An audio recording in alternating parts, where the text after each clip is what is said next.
Hi everyone. So this is a monument in Russia for animals, for the rats.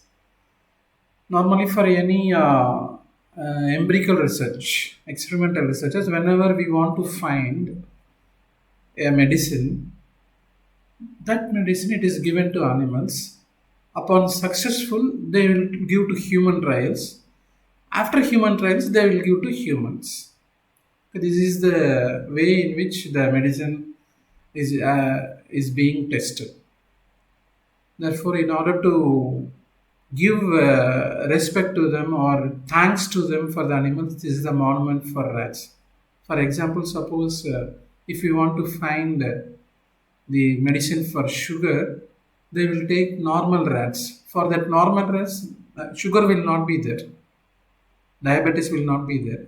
They will create diabetes in the rat, and then they will test the medicine which they have produced now.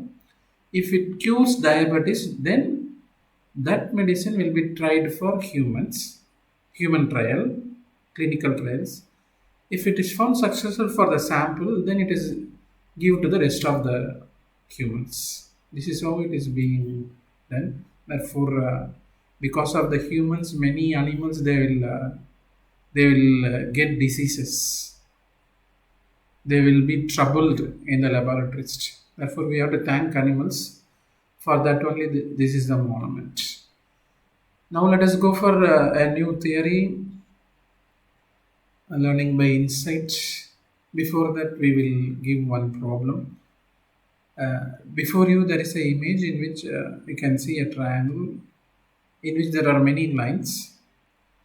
How many more triangles we can form from this one triangle? The question is, how many more triangles can we form with this composite figure? So I'll pause for a minute. You can pause the video for a time so that you can guess how many more triangles you can get. Then you can play the video.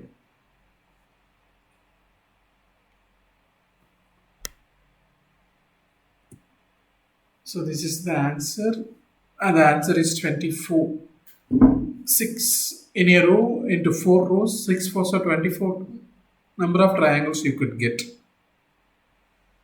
So this is how a problem being solved. This is a problem where in which you have to try. You can try in a piece of paper, or you can try in your mind itself. You have to shade one by one triangle. You can find how many different triangles could come.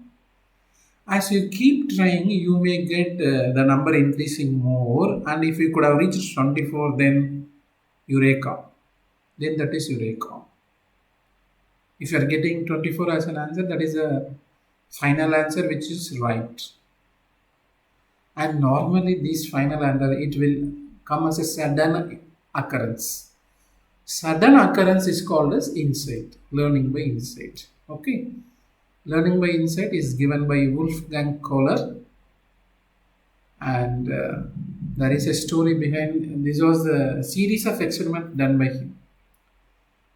A little past in the history, just Kohler was moving through a ship nearby Africa, and his ship got wrecked, and he swam to a nearby island. And in that island, he saw many chimpanzees. Even in that struggle for life, he has done many experiments, and that experiment is before you.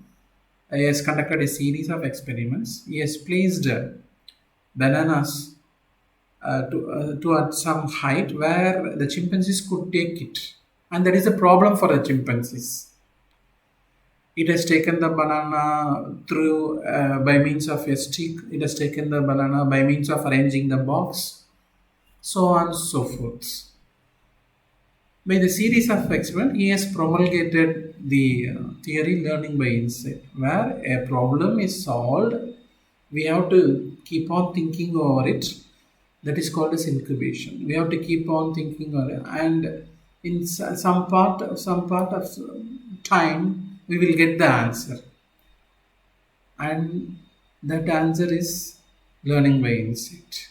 Okay, many example you can say. Suppose you could ponder over uh, in our childhood time. Is there any resemblance, the same kind? Have you learned anything? If you have learned and if you thought as a taste crow, then your answer is correct. So this is also a problem for a crow, where the water is lying at the bottom of the pot. So it has to drink.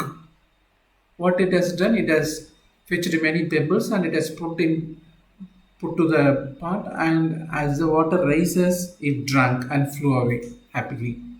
So this is also solving a problem, learning by insight. And there are many stories. If you Google down, you can get many things.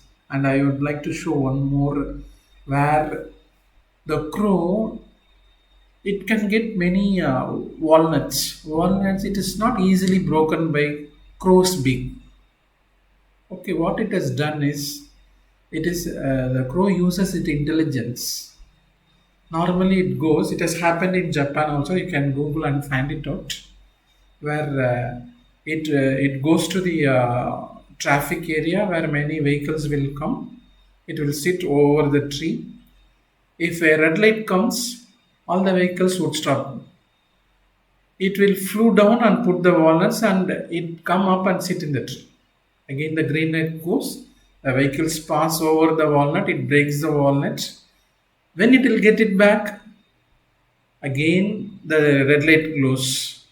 All the vehicle will stop. It flew down and get the broken nut, and it takes the eatables.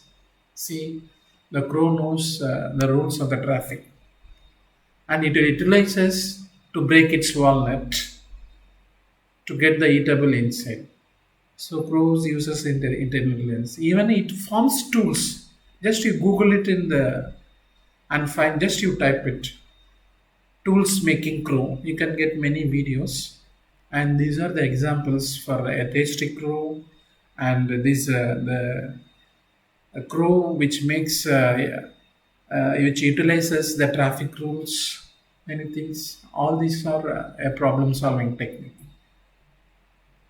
And one more from the real world, I would like to give from chemistry. And this was 120 years before, in 1900s, where Kekule, before him there was a problem. He got a molecule C6H6. C6H6 means 6 carbon and 6 hydrogens.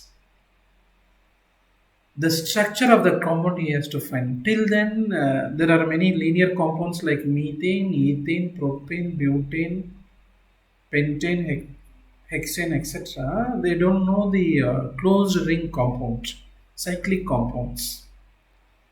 But he has got this molecule benzene C6H6, but the structure is unknown. So he kept in his mind, and he was thinking all the way to find the structure of benzene, and he was moving inside in a bus. That time he got a sleep. In his dream, he dreamt a snake biting its own tail. A snake biting its own tail. Okay, that's that dream he got, and suddenly he woke up. And by that way, he thought that why not? The carbon 1 is connected to the carbon 6 by means of a ring. Thus, the benzene ring structure is born. And he has given the bond length, and he has given the bond angles, all those very accurate. After finding it through spectroscopy, they found it all are right. So, this is also a kind of learning by insight. And Raman's effect. Why the sea is blue, why the sky is blue. That is also learning by insight. And by the way, all those scientists, all those poets, and all those inventions are learning by insights. And this is how the insight will be born. So we have to collect the data, and the data, if you arrange, you'll get the information. And if you get the information with reference to context, you'll get the meaning. And if you do some more research over the meaning, you will get insight. This is how the data is being transformed into insights. And by the way, we have many archives of definitions of learning. And after going by learning by imitation, what is the definitions of learning? Now, so sudden occurrence of insight is also called as learning. Thank you so much.